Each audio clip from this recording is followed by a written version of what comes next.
Welcome back to the channel and welcome back to another edition of the Spurs Chat Podcast. In this edition, we will be previewing the Tottenham Hotspur v Everton game, which of course takes place at the Tottenham Hotspur Stadium this Saturday, 3 p.m. kickoff. Spurs are currently in 5th spot in the Premier League table. Everton are down in 16th despite the 10-point deduction, which of course we will discuss in this episode. To preview this game with me, I'm joined by Mike from the Unholy Trinity Everton Podcast. Mike, thanks for coming on. How are you? Not too bad at all, yeah. Not too bad. Signed off for the Christmas period now, so a week or so off. So looking forward to some festive football, that's for sure. Well, games coming thick and fast. Mike, first of all, how did the podcast start? When did it start? How did you get involved? We're nearly 5 years in now. So it was, where are we? It was February 2019 when we first recorded. Everton had Marco Silva at the helm at that particular point, and we weren't going through a particularly good time then either. So it's a recurring theme since we started the podcast, to be honest with you. And it was just literally a chat between the three of us, three friends for many years, having a conversation. And one said, "Why don't we just try and do a podcast?" Because you see a lot of coverage for certain other teams more so than others, and we thought maybe just give it a go and just see how it goes. And here we are 5 years later, and still doing a recording at least once a week, normally a Sunday after the weekends matches, and it's just gone from strength to strength and just got bigger and bigger in that time. Mike, I feel your pain. I tell you, the amount of podcasts we've recorded on this channel under various different managers, various different situations, the highs, the lows. Of course, we cover it all on these fan channels. First of all, Mike, I just wanted to get your insight into how most fans are feeling right now. Of course, in recent months and in recent years, we've seen protests at Goodon Park. Sadly, your chairman, Bill Kenwright, sadly passed away. You've been deducted 10 points. You're building your new stadium at the moment. But, of course, the last 4 games, you've won the lot and you haven't conceded a goal. How are the Everton fans feeling right now? All pretty upbeat, to be fair. Obviously, a little bit of a blip in midweek in the Carabao Cup, a game that we thought we should be winning. And to be fair, on the balance of play, should have really won the game. Had the chance to win it on penalties, as I think everyone's probably seen the Onana miss, which was to win the game for us. That's football. Listen, it's a lottery. It happens. For me, you can't apportion any kind of blame to the player really. I know he looked a little bit sort of arrogant in the way that he approached the ball and he took the penalty, but he's a young lad. He's a very, very good player. He'll learn a lesson. It's as simple as that. But I think every single time we go to a cup competition, if it's down to an individual player mistake, should we say, after so many years without a trophy, obviously it's always heightened. But I think besides that, we didn't lose the game. We came back from 1-0 down. Like you say, we've won the last 4 in the Premier League with no goals conceded as well. I think we won 10 of the last 14, or 10 of the last 15 if you want to include Fulham, which we'll throw down as a draw. So we're in very good form. So the form was good prior to the deduction. The deduction, I think, has just probably galvanised the side further, and the fans. You mentioned there the fan protests that they're ongoing. We took a night off against Fulham because it was a different competition. But when it comes to the Premier League, it's very much a case of those protests will continue, and they will continue home and away. We raised a lot of money for these protests to actually happen, and we're going to keep on going. But the fans are all united.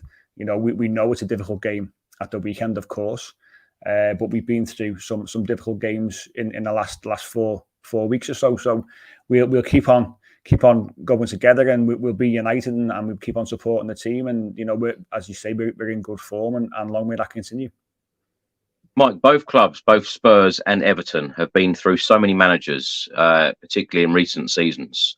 Postecoglou is doing a great job at Spurs. We're all smiling again, and we're certainly going in the right direction. Is every fan at the moment behind Sean Dyche and the way that he plays? Is it the way that Everton want to play? I think what we're seeing now is probably how you would expect. I think many outsiders would probably expect Everton to play. Historically, if you go back to David Moyes' time, don't get me wrong, Moyes had some very, very good technical players, but the first rule was you work hard and you leave it all out on the pitch. And Sean Dyche always said the minimum expectation is maximum effort. He always says that. It's taken a bit of time to get there, but we've got to remember, when he first came in, the pressure was on from game 1 against Arsenal, which we won, but it went to the final game of the season against Bournemouth. So there wasn't really much time or or many circumstances in which he could really, put his style of play onto things. We're seeing now, and hopefully you see it at the weekend as well. Everton have got an effective style of football, an effective way to play. We'll say to you on Saturday, have the ball as much as you want. You see quite often it'll be a 70-30% split, and 30% obviously to Everton against most sides. Burnley was no different last weekend. I think it was 65-35 against the side who's in the bottom three. But what Everton are is when they go on the counter attack or we win a set piece, we're very effective in what we do. They're our strengths, and we play that way. Every player playing for the share, playing for each other. There's a good team spirit there at the moment. You've got players who've had to come in over the last couple of games and done a really good job, the likes of Michael Keane and Ben Godfrey. Lewis Dobbin obviously has got a bit of a chance, scored against Chelsea, because we are a little bit light on numbers because of a few injuries across the board. But I think the fans understand, Sean Dyche isn't going to have you playing possession football and little tippy-tappy stuff and things like that. Sean Dyche plays a particular way, but it's not as simple as people make out. It is intricate in what he actually does. We've gone from a back four to a back five just like that because we've had injuries. The players adapted, no problem at all, and we will play a slightly different way. But the overall consensus, I think, is that they are happy. We are happy as a fan base in terms of what the manager's done. I think he deserves great credit because we should be in the top half of the table, challenging for those European places as we speak. We should be on 26 points, so that's incredible for a side. Yeah. That's not far off last season's point total already, which is sensational, really. So he's doing really well. We're all on board. He's very, very straight talking manager. I think we need that. We need someone to be honest and be real about the situation. That's exactly what he is, exactly what we need, and the right man at the right time. Mike, let's talk about the 10-point deduction. What is the latest at the moment? Because from what I understand, Everton Football Club have submitted an appeal. And also wanted to get your thoughts on the likes of Chelsea and Manchester City. What charges you think they will be facing? Yeah, well, like you say, the appeal's gone in. I think it had to go in. We had a 2-week window after the initial results came out from the independent panel.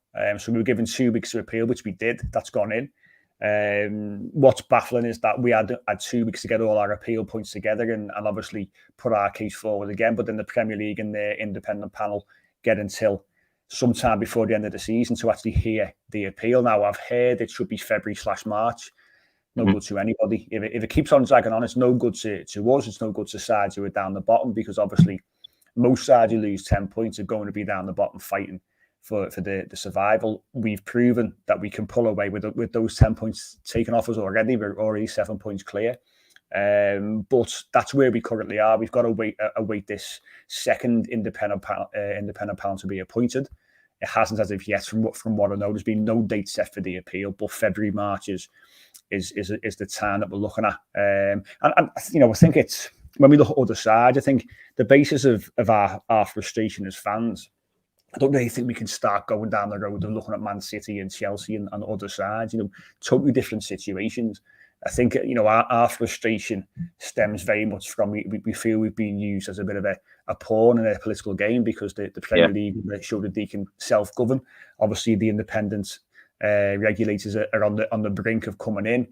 And that's the major bee in our bonnet, as well as, the fact that we saw 6 sides potentially break up the Premier League and English football as we know it a couple of years ago. Obviously, the Super League's reared its ugly head again this morning. And they got a slap on the wrist, and they devised their own punishment. So, when we look at things like that, we feel it's a little bit over the top for a £19.5 million breach over the course of 3 years. And we argue it should be £7.9 million. We're building a stadium as well. The goalposts are moved in regards to stadium cost, what we could claim, what we couldn't claim. So there's a lot of points that we feel have been ignored, including a war in Ukraine. Obviously with the Russian invasion, which overnight impacted our sponsorship by to the tune of 25 to 30 million pound, which is incredible. If that hadn't happened, then we wouldn't have been breaching. But they said that we should have allowed for these kind of things in our business plan, which just seems incredible, really. So a lot of things which we're not happy about, which is why you're probably seeing the protests that are so vocal. As I say, they're happening week in, week out. We make our feelings known as and when we can, and we're not going to go away, because we just don't think that it's right, and we feel that it's the sooner that we can get this independent regulator into the Premier League, the better for everybody. Because let's get it right, we shouldn't be in this situation. Our owners shouldn't be allowed to have got us into this situation as well. It's not our fault. We don't run the club. It's just our football club. And if we had some proper regulation, then sides wouldn't be on the brink of potentially administration and things like that. Do you feel quietly confident then, Mike, that Everton will get those points back?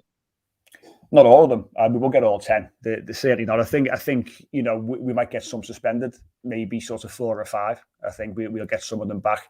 With under the proviso that we don't do it again within so many years. There was a bit of talk a couple of weeks ago that we were close again for the year which has just gone in for 22-23. But I think that's now being sort of wiped away, so that we're going to be compliant for that particular year. Listen, we've been unable to spend any kind of money. We've had to sell players, important players. Richarlison being one example to yourselves, of course. Andy Gordon went to Newcastle for big money. We've let players go on that are on big contracts. The deals that we did in the summer for the likes of Beto and Youssef Chimiti, there was no down payment. There's no money due on those players until this summer coming. So we literally spent €3 million on Danjuma's loan deal. And that was it. That's all that we've done. So when you look at the money that we haven't spent in the last 2 or 3 years, to still be close to not complying is unbelievable, really. So we are in a situation where we've still got to very, very much watch our finances. And I think the January transfer window will be another example of Everton not doing very much at all, to be honest, as well. Mike, let's talk about your league season so far. Currently played 17, won 8, drawn 2, lost 7. Wins have come against Brentford, Bournemouth, West Ham, Crystal Palace, Forest, Newcastle, Chelsea and Burnley. The draws against Sheffield United and Brighton, and defeats against Fulham, Aston Villa, Wolves, Arsenal, Luton, Liverpool, Manchester United. How would you describe your season so far? Are you pretty happy with what you've seen in terms of performances? Yeah, performance-wise, I think it's been very consistent. Those early results at the start of the season, we always go back to the first few games, like so Fulham and Wolves at home. Everton with a much better side in both those games. We had over 20 shots in each of those games. Literally, we just couldn't put the ball in the back of the net. We said when we get players back, like so Dominic Calvert-Lewin, for example, and we get a little bit of competition for places, then I think we'll be okay. Obviously, we started with like Neil Maupay and sometimes no striker, and it just didn't work. So when we got players back, we always thought that we'd hit a bit of a run. Sean Dyche kept on saying, listen, we're playing all right. Don't be fooled by the results. But the Evertonian in you, the pessimism that runs through you, what we've seen in recent years, you think, is it ever going to click? But it has, and we've seen it. The form that we've been in has been tremendous. You look at we got turned over by Aston Villa at the early part of the season. We went there in a Carabao Cup a few weeks later and beat them 2-1. And both sides made changes, but it shows you how this side is improving, is adapting. Good wins against Newcastle. Of course, we've gone away, like you say, to Forest. Good win. Palace away, never easy. Went there, got a good win. Brentford away, got a good win. Our away form, I think, was second only to yourselves in terms of away points won. So it shows you what the manager's done. For a side that historically in recent years can't win away from home, we've done it regularly under Sean Dyche this season. It shows you how much this side have improved. So I think the consistency is certainly there, and I think going to Spurs maybe in the last couple of years. I mean, we've gone there with Lampard and being turned over. We remember that one when he played really, really open, and we got absolutely annihilated.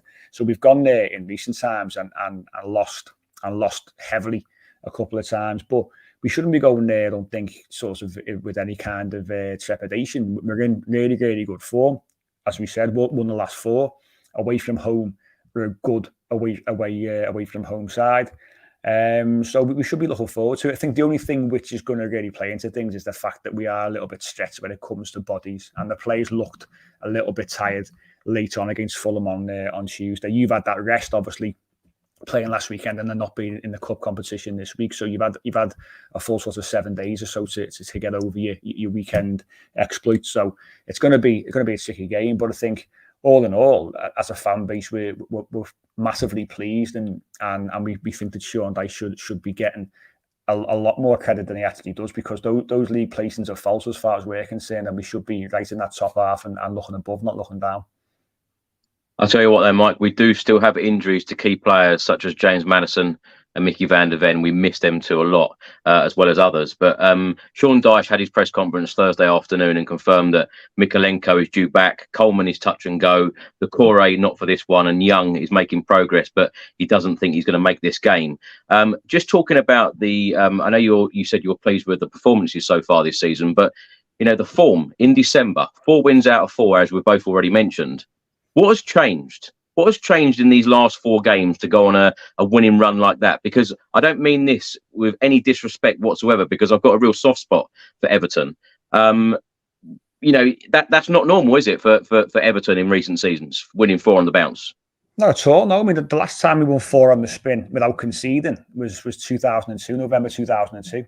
So yeah. It shows you how good an achievement it actually is, and how unusual it is to see Everton not only winning, but not conceding as well. And to be fair, in my opinion, not looking like getting beat. You know, in all those games, I think we were on top in all of them. We deserve to win all of them. And it's been great to see. But I just think that the players, from the noises from within inside the club, every time you hear players speak publicly, and you hear things sort of on the grapevine as well, I think all the players get on. All the players believe in what the manager's trying to do, and they respect what he's doing. In the circumstances that the club finds themselves in. I do think that, you know, the last 4 games have certainly, you know, we played what Man United, and then we lost by 3 goals in a good performance, by the way. It wasn't a 3-0 game. You know, it's a once in a lifetime goal from Garnacho and a dodgy penalty that was given via VAR, which really changed the game. But I think since the decision came out that we lost at 10 points, I think it's just spurred them on even more, and they've become galvanised as a unit. There's no real egos at Everton anymore. You know, we look at years gone by, and you look at the players that we've had. There's always been at least sort of 1 or 2 who are a little bit of an ego. I think they're all on a level. They all understand how important it is. It's a fight for the club and keep the club in the Premier League. I think, you know, all eyes are on Bramley Moore as well in terms of the stadiums on the horizon. I think a lot of the players want to be there for when we move in, and we need to be a Premier League side for them to be there. But I just think it's just massive credit to the manager and his coaching staff, because his messages are pretty clear, easy to understand. I think the players feel a real sense of belonging and respect between themselves and the manager. And as I say, he's very, very plain talking. You know, what you see is what you get with Sean Dyche. Doesn't sugarcoat anything. He says exactly how it is. And the players, I think, they all say how clear he is in his message. And I just think that all the work that's been put on over pre-season, all those early season performances that we just weren't quite getting over the line, you know, picking up wins here and there, it's just clicked, and we're now getting what we deserve. So we're obviously delighted to see that, and it's nice for us to be able to enjoy the on-field stuff as opposed to be sitting at home every weekend and mulling over financial situations and all those kind of talk. Because as football fans, all we should care about is what happens on the pitch on a Saturday or Sunday. That's what it's all about. That's what we got into football for, not for what's happening on spreadsheets and, you know, with banks and with owners and with backers and things like that. That's not football for us. So fair play to Sean Dyche for getting the players playing, and fair play to the players, by the way, for going out onto the pitch and putting his plan into action. When you think of what Sean Dyche done with Burnley and now what he's doing with Everton, it's funny because there's a comment in the comments section now, and this is exactly the question I was going to ask. King Hoddle says Sean Dyche is a decent manager, probably underrated. Is that fair to say that, Mike? Underrated manager in the Premier League?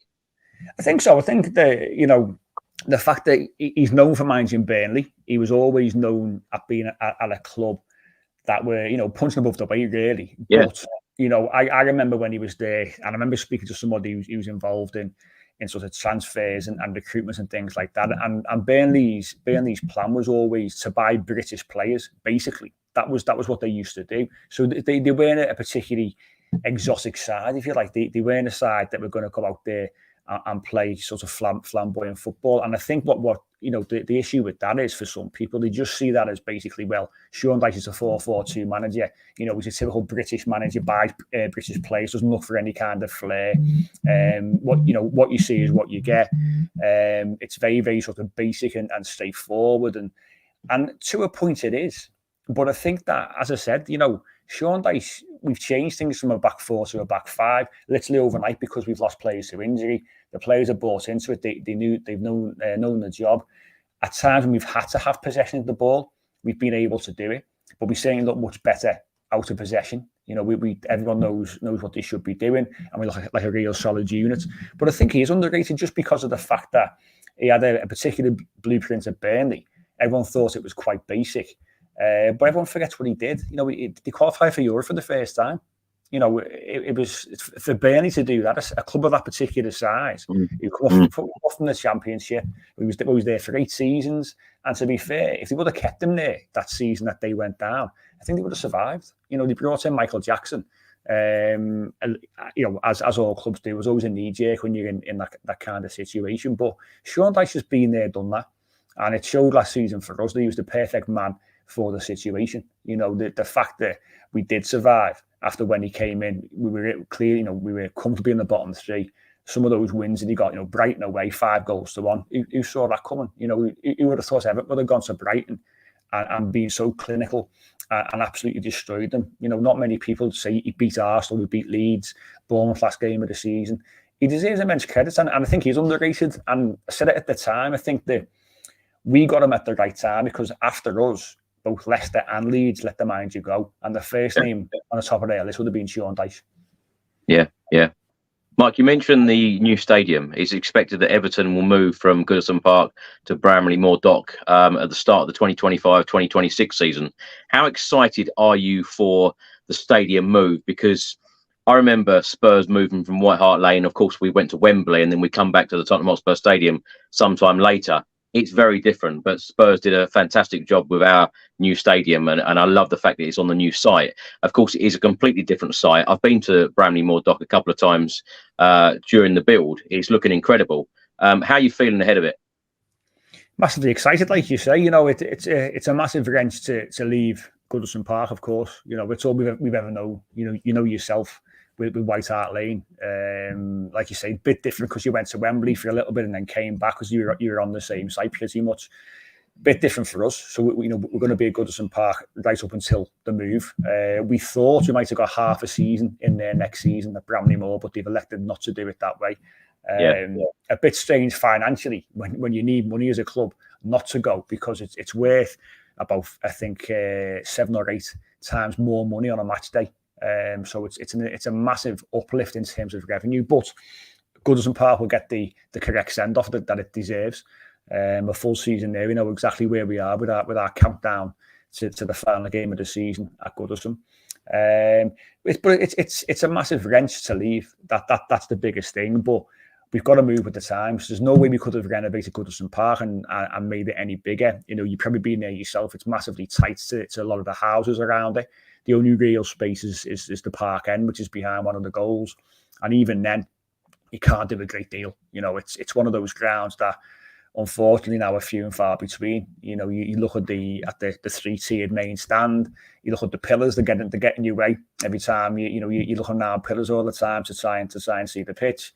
Some wooden seats in certain parts of the ground. In its day, the best ground in the country. Now, unfortunately, it is looking its age, but what a fantastic ground it's been. But Bramley Moor is just another level. It's just incredible. I mean, and what they've done particularly well is it's going to be very, very tight. Like Goodison Park is, you're on top of the pitch, exactly the same as Bramley Moor. None of this, you look at West Ham's Athletic Stadium and how far you are from the pitch. None of that. You're on top of the pitch, which is going to obviously make a good atmosphere. Of course, we've got the steep south stand, like your home, and not quite as big, but similar kind of design there. So that's going to be very, very imposing. It's just going to be a sensational stadium, obviously on the banks of the Mersey as well. You know what a setting that is as you come into the Mersey and you see, you've got that we call it the fourth grace. So it's going to be the fourth grace on the waterfront of Liverpool city centre, and it's just going to be, it's a fantastic nod to Goodison Park as well in terms of the design with the Leach. Design within the brickwork and things like that. They've used obviously the red brick. It's not your typical new stadium, is it? There's nothing like it in the Premier League. I'd argue in Europe as well. You don't see anything like Bramley Moor So yeah, it's massively exciting. We can't wait to get in there, of course. But then, as I say, to leave the only place you've known since you've known football, since you've been going the game, it's massively heart-wrenching. But it will get a fantastic, hopefully last season at Goodon Park, and hopefully we can give it the send-off that it deserves as well. Yeah, I'll tell you what, Mike, I'd love it if Spurs played there on the last game at Goodison Park, and I'd love it if Spurs played there for the first game at the new stadium. That would be incredible. But I've really enjoyed Goodison Park every single time I've gone, and I must say, not just because you're on this stream, but the staff members and everyone at Everton are extremely friendly. I did a tour there a couple of months ago, and walking out the tunnel, that is so tight. I can't believe that two teams actually get down that tunnel to walk out, but it is going to be great. But I also tell you as well that some time ago, in the last year, I did a tour at Liverpool, and they get all the fans to go to a viewing point and say, "This is our garden shed," and look over at Everton, which I thought was very disrespectful, but he thought it was funny saying that. I think they forget, though, they do forget that Anfield was our original home, by the way, and we do refer to them as the afterbirth, don't we? So, it's one of those. It's all tongue in cheek. There's no love lost between the two, of course. But listen, if it wasn't for us and having a little bit of a fallout, they wouldn't exist. So let's not forget that either. Yeah. They talk a lot about that in the history and the tour at Everton. So I would really recommend that to any football fans, actually, not just Everton fans. But Mike, let's talk about Premier League history, because head-to-head in Premier League history since the Premier League started in '92, played 62. Spurs have won 29. Everton have only won 9. 24 games have finished with a draw. You've won 5 games at Goodison, 4 at Tottenham. I wanted to ask your favourite memories of this fixture. Well, the semi-final FA Cup '95 is one, obviously neutral, a little bit different. The only goal we conceded in the FA Cup run that season as well, by the way, in that win. In the league, I went to our first game at the Tottenham Hotspur Stadium, the 2-2 last game of the season. So I remember, I think it was Theo Walcott and Shane Tosson who scored for Everton on the day. So that's a real memory, because I really enjoyed the pies as well. I think that was my favourite pie in the Premier League. I think there was a lovely array of pies on offer. But I think in terms of Premier League terms, I think that the one behind closed doors where Calvert-Lewin under Carlo Ancelotti, I think it was first game of the season, wasn't it? Great header from Dom to get us the 3 points. And what was it? I thought that the hallmarks of a fantastic season. James Rodriguez had obviously arrived, and Alan and Decore, obviously Calvert-Lewin, Richarlison. That was a side that we thought under Carlo Ancelotti was going to go places, and unfortunately we tailed off. But that's a game that really sticks out, because we saw Everton, or we thought we saw Everton really moving forward under a world-class manager and a side that was not only full of grit and determination, but obviously had some real technical ability as well, in the likes of James and players like that. So that's one that really sticks out for me. But it's a place, the stats show it. It's always a difficult game for Everton, whether it's home or away, for whatever reason. It's funny, it's at certain sides when you face them, that you struggle against them, regardless of maybe the form that they're in, or whether they're going through a good time or a bad time. So it's never been really an enjoyable place for us to actually go and play football. Mike, how are you feeling ahead of this game on Saturday, and what have you made of Tottenham this season? Well, I mean, obviously Tottenham started like a house on fire. Postecoglou has come in. You know better than me, playing a different brand of football than what you've seen in recent times at Spurs. That high line got a lot of coverage, especially after that Chelsea defeat, which was strange to see for us. I think Everton's back four doesn't go past the halfway line, full stop, all game. So yeah, that was different, but obviously had a little bit of a wobble. Recovered somewhat now, I'd say. Like you say, you are missing a couple of key players, and obviously Bissouma and Doggy are out, aren't they, the weekend as well, through suspension. Yeah. So two real key players sit to that side as well. But great credit to Spurs. What are you, 1 point outside the top 4?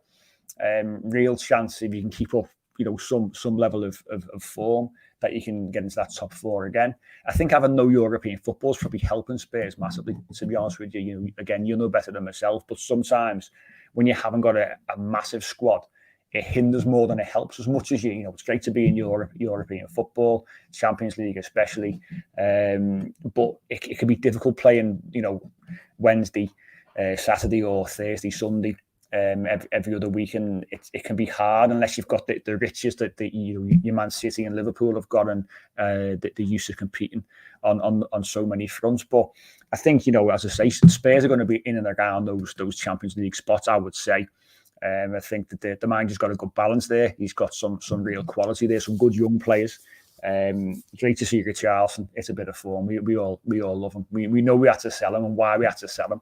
I think if he got his way, he'd still be at Everton. I think he wanted to stay there, but we had to do something because of our financial situation. So when we see him score, it's probably the only player who's left the club in recent years that we really wish well. Obviously not at the weekend, but it's great to see him score because we know what he's all about. You know, we know how good Richarlison is. We know his attitude is spot on. And I think that when you see the criticism that he's got over so-called pundits, I think it's really unfair. You know, he's been through a tough time as well, physically, I think, and mentally.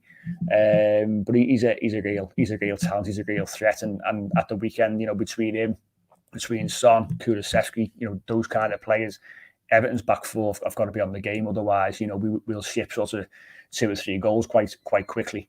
So yeah, it's going to be an interesting game. But we feel, you know, we've got to be confident. You know, we've got to be confident in what we can do because we've performed well over the last probably 10 weeks or so. So we've got to be thinking we can go there and get something from the game. I think, like I said, we are that little bit stretched because of our injuries. Mykolenko coming back in is fantastic. He's been terrific over the last sort of 6-7 weeks or so. He's really come on. You know, when he first came from Ukraine, he struggled, but he's been through a lot since he's been here.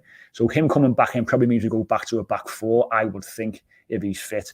With Jared Brandsmith and Tarkowski, the 2 centre halves, and probably Nathan Patterson keeps his place at right back as well. But we're confident we can go there and get something. That's for sure. We're not playing the Spurs that you know we're flying at the start of the season, but we are playing a Spurs side that have turned the corner again and are really dangerous. And like I say, are looking up and looking to get back in that Champions League.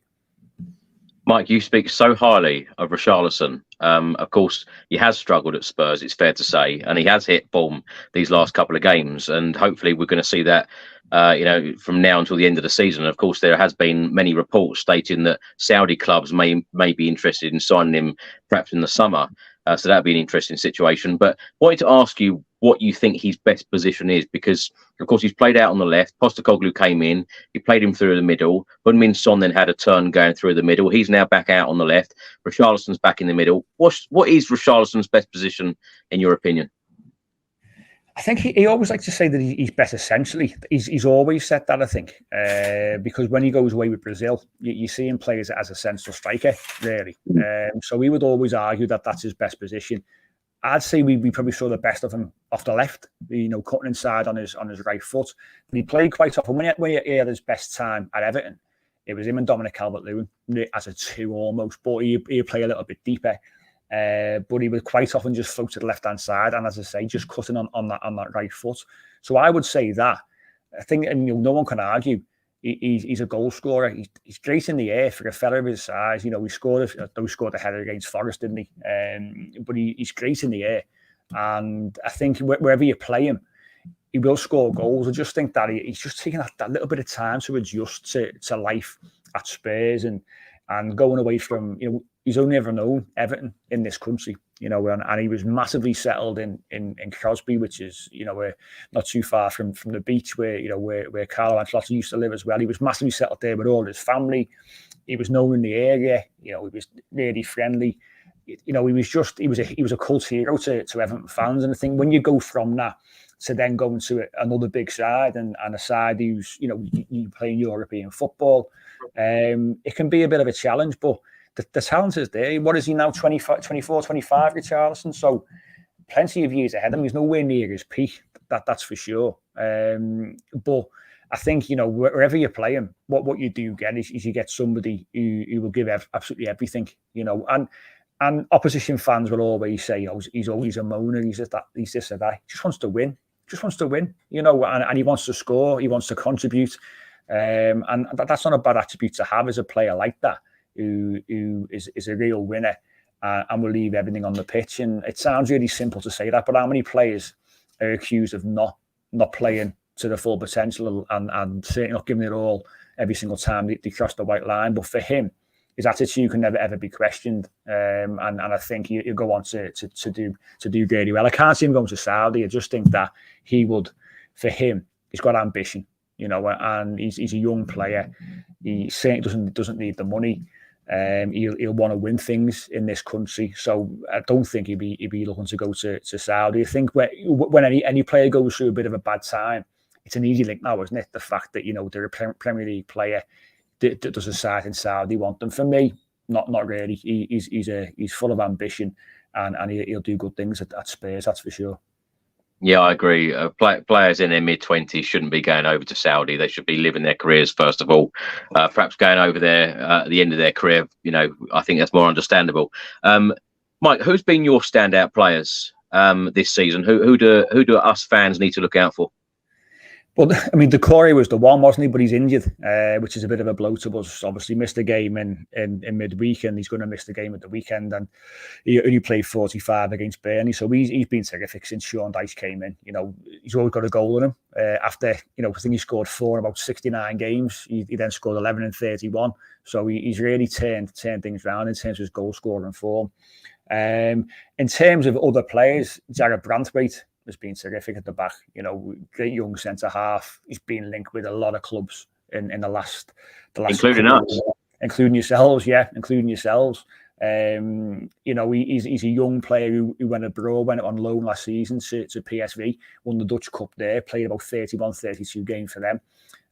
Really developed, which is what you want young players to do. And so often they go on sort of meaningless loans in this country, and it doesn't do anything for them. I think sometimes go out of your comfort zone and go abroad, go and play a different style of football. And obviously in Dutch football, you get a bit more time, of course, but it's very much a case of playing football. So technically, he's very, very good. He's left-footed, but you wouldn't know because he's good with both feet. He's great in the air.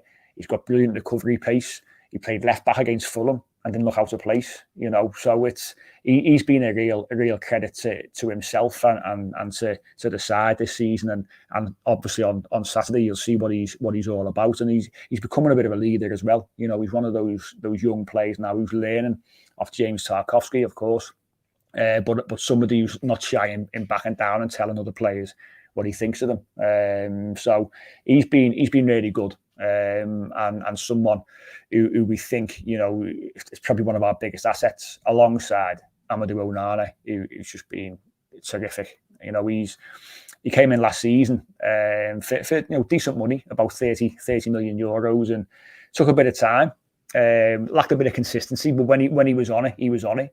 He's a big 6'4", 6'5" lad, can carry the ball, good in the tackle. He's very good technically, got a great eye for a pass, scored a couple of goals this season as well. He's a big lad, he's a threat from set pieces. He will go on and do big things for somebody. Another player who's going to be worth big money in the summer. So they're the two really, to watch at the weekend to see what they're all about. And as I say, two players I fully expect, unfortunately, given our situation, so probably the next 12 months or so, will be moved on because they're going to be worth big money. Mike, another player that keeps being linked to Tottenham is Godfrey. Do you think that could happen? And there's been various reports out in the last 24, 48 hours stating that Everton are now trying to tie him down to a new contract because of the interest. It's a strange one, really strange one, that it came from nowhere. He hasn't really played. He played against Burnley. That was his first start of the season, most definitely. For Everton, he played his best football under Carlo Ancelotti as a left back or a left wing back. He then got long COVID. He suffered really badly with COVID in 2020, 2021. He was really, really, really under the weather with that, and he took him a long time to actually get back playing again. Then he broke his leg against Chelsea, the first game of last season. That was a really real strange one because what he was all about, it was always his pace. He had good recovery pace. He was rapid, And I think since he suffered with COVID and broke his leg, he's lost half a yard of pace. He was bought as a centre half. He plays better in a 3. So when he played against Burnley, he played really well. But he needs that. I think he needs those sorts of voices alongside him to sort of talk him through the game. So I think if Tottenham came in with a bid of 15 to 20 million pound, Everton would take it. I don't doubt it for a minute, because I think that would be a decent deal for us. Tying him down to a new contract, I don't think so, unless they want to tie him down just to get more money from a transfer. But he's not a player who Sean Dyche really sees as fitting into his plans. But the problem we have is, if we lose one of Branthwaite or Tarkowski, you've got then Michael Keane, who's inconsistent at best. He's come in the last couple of games and done okay. And then you've got Godfrey as the other centre half. So they're the only two behind our two main centre halves. So if we lost them, we'd have to replace him with somebody. Is the only reason why I think we'd keep him there. But really strange link that. But obviously Postecoglou must see something in him that he thinks would fit into your side. Mike, talk to me about Dele Alli. The way that you spoke about Richarlison so highly, I think that a lot of us Spurs fans think the same of Dele Alli. Of course, we want it to work out for him. We want him to play regular Premier League football and see that smile back on the face like we used to see at the Tottenham Hotspur Stadium. What have you made of the whole situation with Dele Alli?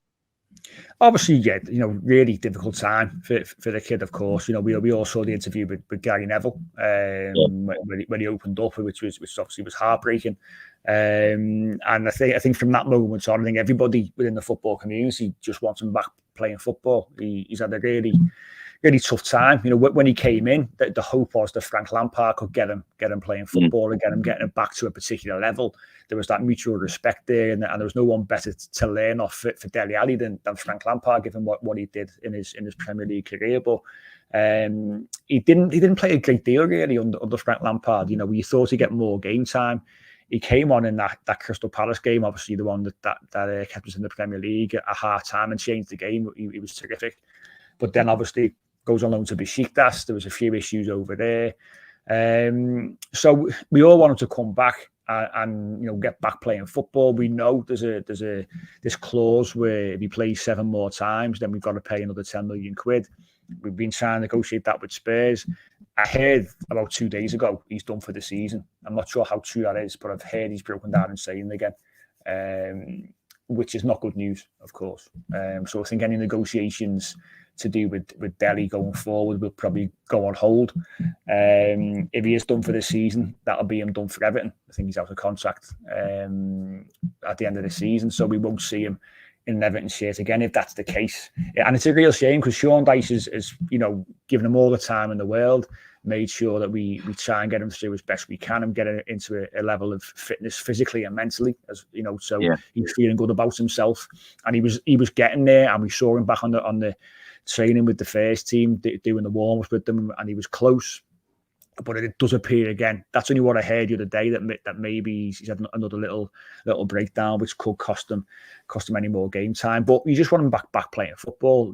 He's still only young in the grand scheme of things. Again, probably not even peaked himself, and the ability that he's got. You saw him over many years. He was unbelievable. Him and Kane were just incredible, and he was one of the first names on the England team sheet as well. You wouldn't see an England side without him in, and the drop off has been incredible. Sometimes players, when they come in so young, when they've got to get a big money move, which obviously Dele did. Sometimes they can peak really, really early. Obviously, with what he's been through as well, he's been through a hell of a lot physically and mentally. You just wonder whether he can ever get back to those levels again. We wish obviously that he does do that. Whether it will be with us, I don't know. I hope the injury isn't quite as bad as first feared, and we do see him play at some point this season. If not, the important thing is that he does find a club that will allow him to get back to a particular level, and him enjoying football again and doing what he did. Some of the goals that he scored for Spurs were just, I always go back to the Palace one at Selhurst Park. What a player on his day! What a player! I think it's still there. I just think he needs the right club. We hope it's us. He may move on and go somewhere else though, but hopefully, as I say, important thing is he recovers physically and mentally and gets back to playing football. Yeah, very well said. Mike, what would be a good season for Everton? Not going down after having 10 points taken off us.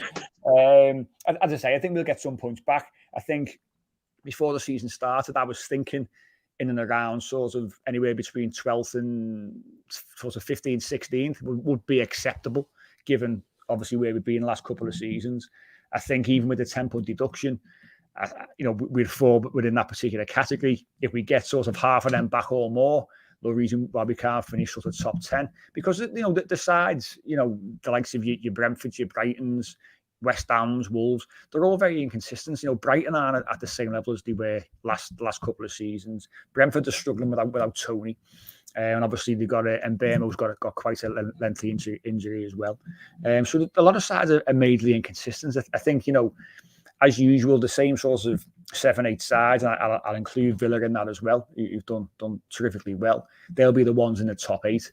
So anywhere from 9th downwards, I think, is up for grabs. And if we do get some points back, no reason why we can't be in the top half, which would be an incredible season for us. And for me, I think, Sean Dyche should be getting manager of the season. If he gets us in the top half this season, then he deserves all the prizes in the world for that, because that would be a fantastic season. But I think survival's the first aim.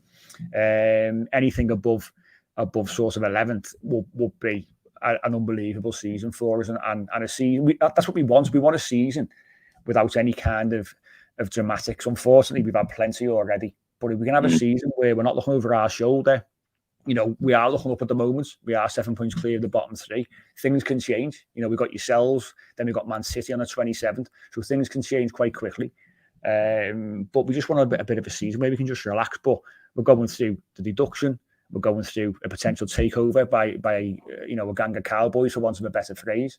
We've got the stadium coming up, which is what we're looking towards. But it's difficult when you've got so many uncertainties off the field. As I say, all we want to do is enjoy the football. As football fans want to do is watch football, enjoy the side playing football, look forward to going to a new ground and look up, not down. And as I say, Sean Dyche is doing some really, really good things there. And we are starting to believe that maybe, we can get into mid-April and not be thinking, we've got to go to Arsenal last game of the season and we need 3 points. It's going to be difficult. Hopefully, Sean Dyche gets us over the line early this season, and that'd be great for our mental health more than anything else. Mike, am I right in thinking the last trophy that Everton won was the FA Cup in '95? Is that right? Correct. Yeah, correct. So Spurs haven't won a trophy since 2008. What's your opinion on both of these clubs? Because let's face it, Spurs and Everton, 2 huge clubs in the English Premier League. Lack of trophies. Why do you think that is? Well, we all know why it is, don't we? Because the money is at certain clubs, And but in recent seasons under various different managers, would you say that you take the cup competitions as seriously as you should do? I think under certain managers, yes.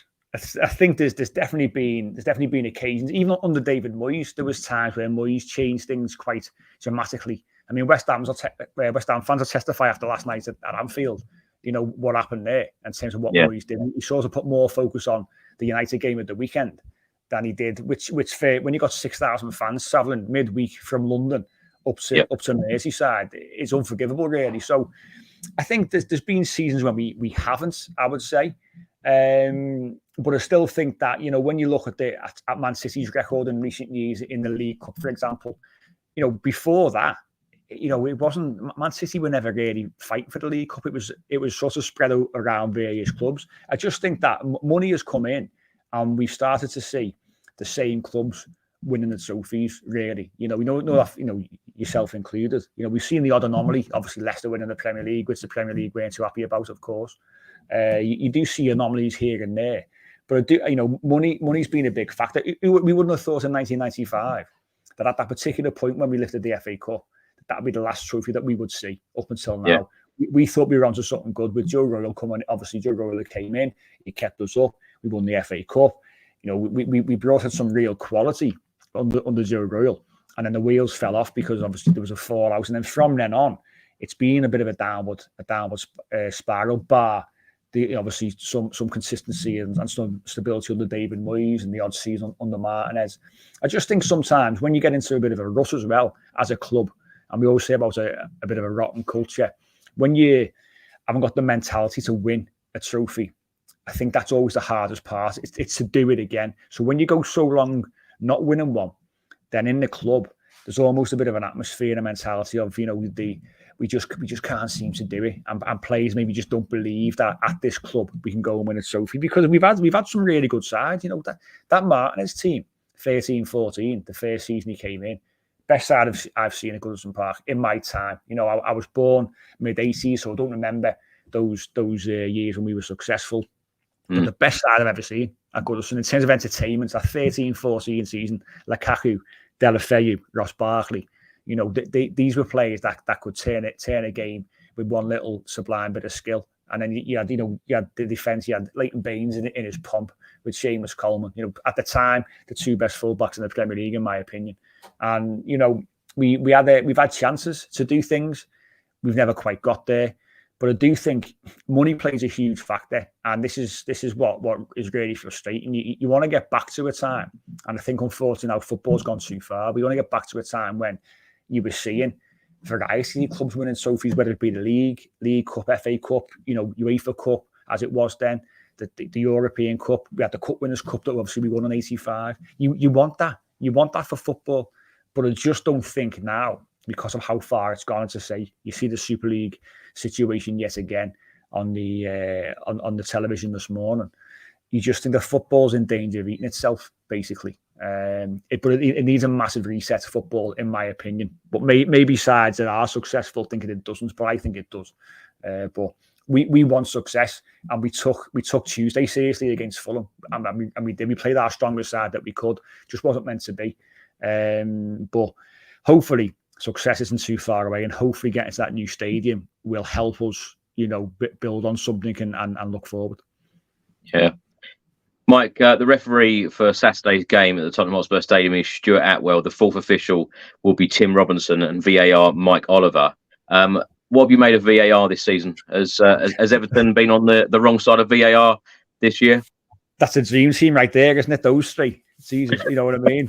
You could say anyone, couldn't you? You could say anyone in terms of that, the lineups of officials, and you get the same response. They're all as bad as each other.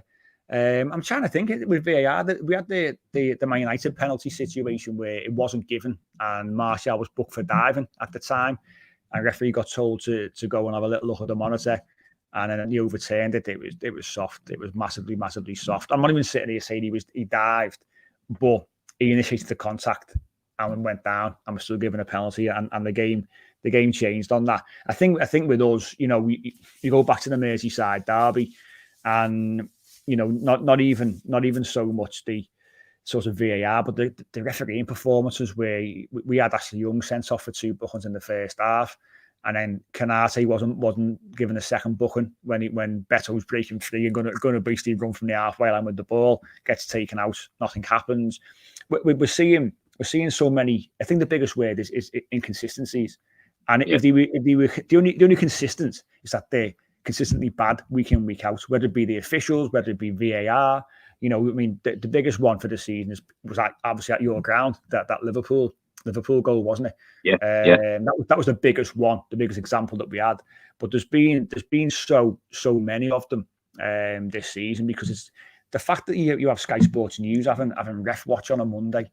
That tells you everything that you need to know. VAR was brought in for clear and obvious errors. It's as simple as that. It gets used for everything, and little things which, when you're offsides are getting, brought back for, half a toenail and things like that. That's not football. We would accept it, I think, years ago before VAR was a thing. We always accepted there was an element of human error, and that was part of the game. With VAR, the reason why it gets so much flack is because they've got that many camera angles to look at. They can slow things down as slow as they want. And even then, when they're looking at these things, they're getting things massively wrong. So that's why it's under the spotlight, and that's why it's so poor. And until you can use it properly, don't use it. Just don't use it, because they're trained. I mean, Mike Dean, he a poor example, a celebrity referee. And he came out and said about the situation, was it when you played against Chelsea? And as a Cucurella got his hair pulled, and he didn't want to send Anthony Taylor to the monitor because he's his mate, and it's been a really tough game. You know, these people just aren't cut out for VAR because they have personal relationships with each other. So you've got to bring in, I think, an independent team, basically, to be solely VAR officials. That's all that they do. They don't referee at a weekend. They do VAR. They know the procedures. You know the process. And it should be as simple as that. But the execution from within the Premier League is really, really poor, isn't it? And we spend so much time discussing it when really all we want to discuss is what our side's doing. You know, are we winning, are we losing, are we playing well, are we not? But games are getting ruined, aren't they, by officials? And it's a real shame, really, when it's the biggest league in the world and it's being destroyed by the people who we shouldn't even notice, who matter the least, really. Because if you don't recognise a referee, or you don't pick up on his performance in a game, that's good, because that says they've done nothing wrong and they've let the game flow. But it's a little bit of a, I think someone's put there, you know, look after each other. Of course they do. The team officials, and they're very much in the same team. But yeah, it's a little bit embarrassing, really. I think VAR at the moment, as is the level of officiating, and you know the referees are all, without generalising, they're all pretty poor in my opinion. It's such a huge talking point, as you say, Mike. But if all 20 managers had a vote to say keep VAR or get rid of it, what do you think that outcome would be? I think most of them are sort of are quite open with VAR and saying they think it belongs in the game, but I think the execution is incorrect. I think a lot of them would be quite happy to go back to how it used to be. I know as fans, the Carabao Cup had no VAR and it was great. You know, Beto scored his equaliser. You know, a hint of offside. I don't think it was, but it was tight, and you weren't sitting there waiting. Because you know, we had it against Chelsea, the Corre's goal, when it was Calvert-Lewin got played through originally, keeper saved it, goes to the Corre, he puts the ball on the back of the net. You celebrate and you think, hang on, and then you see, oh, we're checking for offside. Yeah, it spoils the whole game, doesn't it? Because it takes away from, in the back of your mind, and the players are the same. When Beto scored against Newcastle and he went through again, borderline offside, that was his first goal for the club at Goodon Park. You know, he's become a little bit of a cult hero himself. And even he was a bit reserved in his celebration. And players and fans don't deserve that. If you put your flag up straight away for offside, fine. But they're told to keep the flag down, let the play go, and then we'll pull it back and look at it on the screens in a minute. It ruins the game, and you know that's the biggest thing for me. And that's where I think when you impacting emotion, and football's all about emotion, whether it's players, fans, or managers, or what have you. When you're impacting that, it's not a good thing, is it? And I think a lot of the managers would probably say the same. That, you know, I mean, Sean Dyche said Liverpool got a penalty in a Merseyside derby. It was a blatant handball by Michael Keane, no question. No one's saying it wasn't. It took them 3 minutes to decide, but it was obvious. It was obviously a handball. Even Michael Keane knew that it was a handball. So he said, just why are we going to the screen? You know, getting sent to a screen and taking 3 minutes, we can just go, that's a penalty. Yeah, there we go, off we go. So I think it is all in the execution, but I think a lot of managers would say they're fine with it, but take it away until you get it right is probably the message that I would think will come out of any kind of vote. Yeah, I think there's a lot of decisions where they're actually thinking, should we get involved? Shouldn't we get involved? And I think they get involved in too many things. You know, when you think about what it was actually brought in for in the first place, they're now getting involved in too many things. But of course, Mike, you don't want Liverpool to win the Premier League title. We don't want Arsenal to win the Premier League title. Manchester City are going through a bit of a blip at the moment. I can't see that continuing, though, under Pep. Who do you think will win the Premier League? I still think City are favourites, aren't they? You know, City tend to do it most seasons where they go on a little bit of a poor run and they drop points. They've probably been worse than I've remembered, though, in recent weeks, to be honest with you. They've really struggled. I think De Bruyne has been a huge miss for them. And when Rodri was suspended, another big miss for them. I don't think going to, obviously, this World Club Championship, which they're in, is going to help them either. Obviously, we're their first game back, so hopefully there's some kind of hangover there.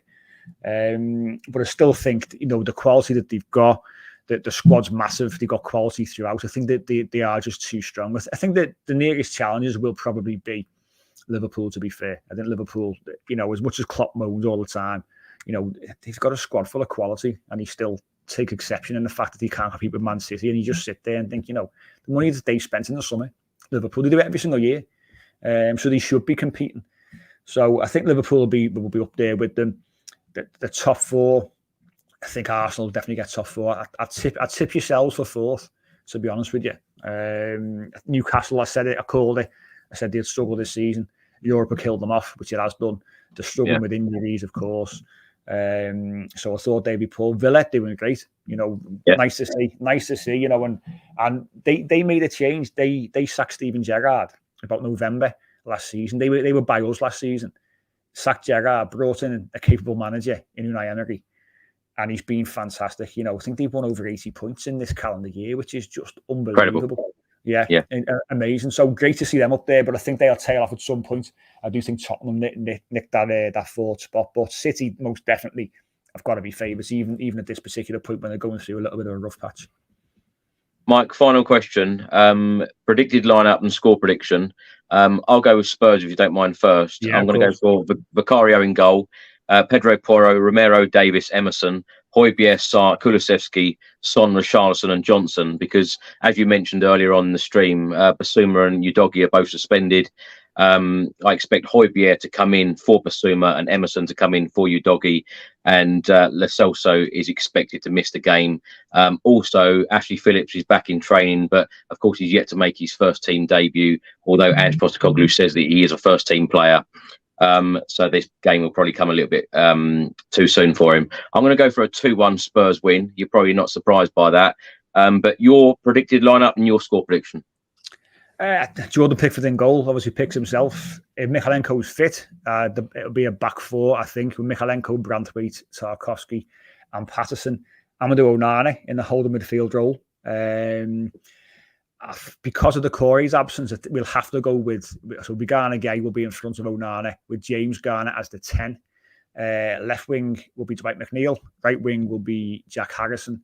And then Dominic Calvert-Lewin up front. But I think Beto is close to getting a start. Obviously, in better goal-scoring form than Dom. He hasn't scored since West Ham, Calvert-Lewin.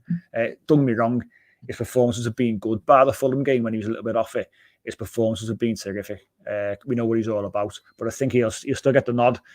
Sean Dyche is a creature of habit, and he likes what he likes. Sean Dyche, and when it comes to personnel, if we had all our players fit, you could pick Everton's side, no problem at all.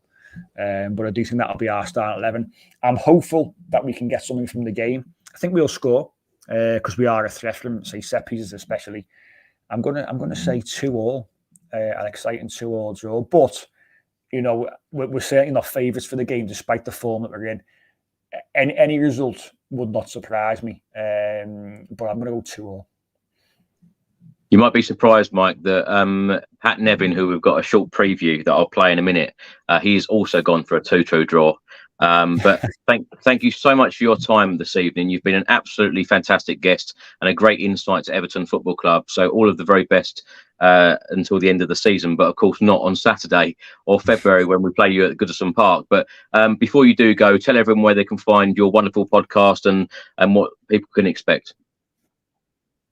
Yeah, so I mean, mainly on Twitter or X, as obviously it's now called, at UHT Podcast, Instagram and Threads. I think Threads is still a thing, although it's slowly dying a death, I think, at UHT Podcast Everton. Obviously, the podcast is across all the major platforms there, obviously Apple and Spotify, Google and things like that. We have got a YouTube channel which we don't really delve into. We may do as we go forward, and it's normally a once a week podcast after the weekend's games. A range of guests on there. We've had a few sport and Everton fans like Jake Bulk, the cricketer, has been on recently. Troy Townsend, when Andros was playing for the club, he was on as well, talking about the work that he does and obviously Andros' time at the club. So the range of guests, just normal Evertonians as well, come on the show every week. So just discussing the game, the major talking points out of the club as well, and obviously looking forward to future fixtures as well. Well, Mike, thank you so much, and hopefully we can get you back on in a couple of months' time to talk about the return fixture. Enjoy the game and enjoy your Christmas. Thank you so much. And you have a lovely Christmas, and best of luck on Saturday. Hopefully it's a decent game and Everton come out on top. Cheers, Mike. Thank you. Now we will go to the match preview from Pat Nevin, who, of course, played for Everton Football Club between 1988 and 1992. And as you will find out, he is a big fan of Ange Postecoglou. Hi there, Chris, and everyone at the Spurs Chat Podcast. It's me, Pat Nevin here. Yes, formerly of Chelsea and Everton. But I'm thinking about the Everton game coming up against Tottenham. And it's going to be a very intriguing game. Two very different styles coming together. I've been down to Spurs a couple of times this season. I was at the game recently against Newcastle United, and I thought it was absolutely incredible. Spurs back to being the new Spurs, which Ange Postecoglou, which every Spurs fan knows, has been absolutely phenomenal. It's been brilliant to watch. Doesn't matter who you support, they have been fantastic to watch. And of course, the stadium itself, with the noise and the Tottenham fans behind, it's actually incredible. I go around and watch a lot of matches for my job with Radio 5 Live, and you see some special atmospheres, but the atmosphere at Tottenham just now is unbelievable, and it's helping. It's really helping the team. Yeah, it's a symbiotic thing. It's coming from the Spurs fans, but it's coming from the team. It's coming from the manager, and it's all working together.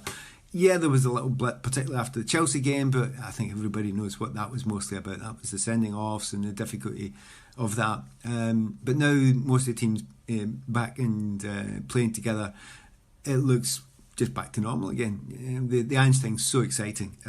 Watched him all his time up at Celtic, and when Tottenham got Ange Postecoglou as a manager, a lot of people weren't sure about it, and I was telling everyone who would listen to me, especially friends that are Spurs fans, you're going to love this. It's not always going to work perfectly, but boy, you're going to love it, because it's great fun watching Ange's team. So yeah, loving watching Spurs at the moment, and I'm a huge fan of Ange Postecoglou and have been for a long, long time. Actually, before the time he actually got to Chelsea, I'd been Celtic, because I'd actually watched him his career a little bit before that. I'd worked in BBC World Service, and I'd been told a bit about him, so I suspect he's only going to get better and better with Ange.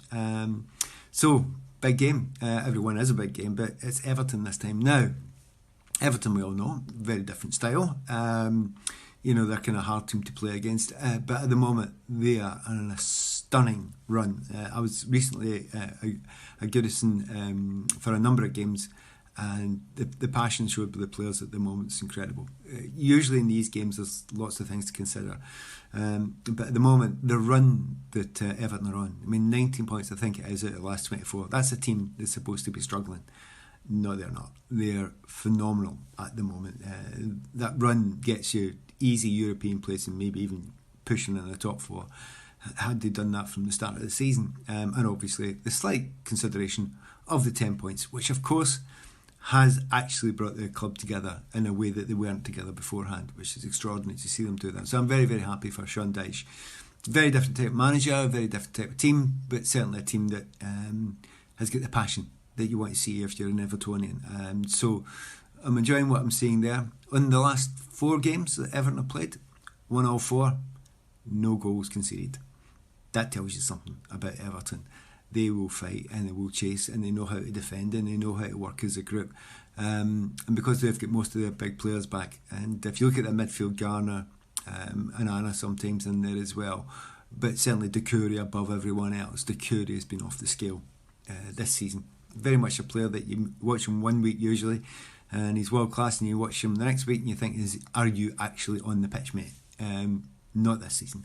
Sean Dyche is getting the very best out of him. You stick Dominic Calvert-Lewin on top of that, the way that he's been playing, certainly a player that you thought would get injured all the time, but Sean's got much more out of him. So a whole group that's working together incredibly well. So this is, as I say, 2 very, very different styles. Spurs are much more open style. The first game I was seeing Spurs this season was against Manchester United, and I think most Spurs fans, in fact, I'll tell you a little story.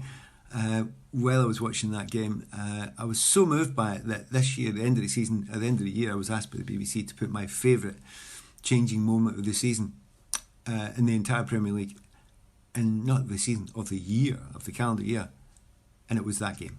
It was that game for me, because that was a game you thought, oh my God, we put Basuma and Sarr in there together, and they just wiped the floor with Manchester United. And there were good players in that Manchester United midfield, but they absolutely trashed them. But it was more than that. Not just what was happening on the pitch. I looked around me, and the reaction of the Spurs fans of, whoa, what have we got here? So twice I've been down has been fantastic, but this is another different type of challenge, and it'll be a cracker of a game to be at. It's going to be, I would imagine, you'd expect Spurs to score goals. Everton maybe don't score a lot of goals, they don't lose goals, so it's a really, really tough one to predict. I think it will be quite tight. I actually wouldn't be surprised at something like a 3-2 or a 2-2. Obviously Spurs are favourite for this because it's a home game, but it's going to be very tight. But as ever with Spurs, I expect there to be goals. So between the 3-2 and a 2-2, well, I could go with my head or my heart. I'm going to go with my heart. I'll go for a 2-2. No surprises there. Good luck anyway to everyone at Spurs Chat Podcast, and I hope the season continues fantastically well, because teams that play the way Ange Postecoglou's teams play, they are worth watching, and it doesn't matter who you are. If you love football, you'll love watching Ange's teams. Good luck. So thanks for watching, everyone. Thanks for listening. I hope you enjoyed it. Thanks so much to Mike for coming on to give his insight on Everton Football Club. And of course, many thanks to Pat Nevin as well. We will be back with another edition of the Spurs Chat Podcast on Saturday, straight after the Spurs v Everton game, when hopefully Spurs have picked up another 3 points in the Premier League. I'll see you on the next one. Until then, come on, you Spurs.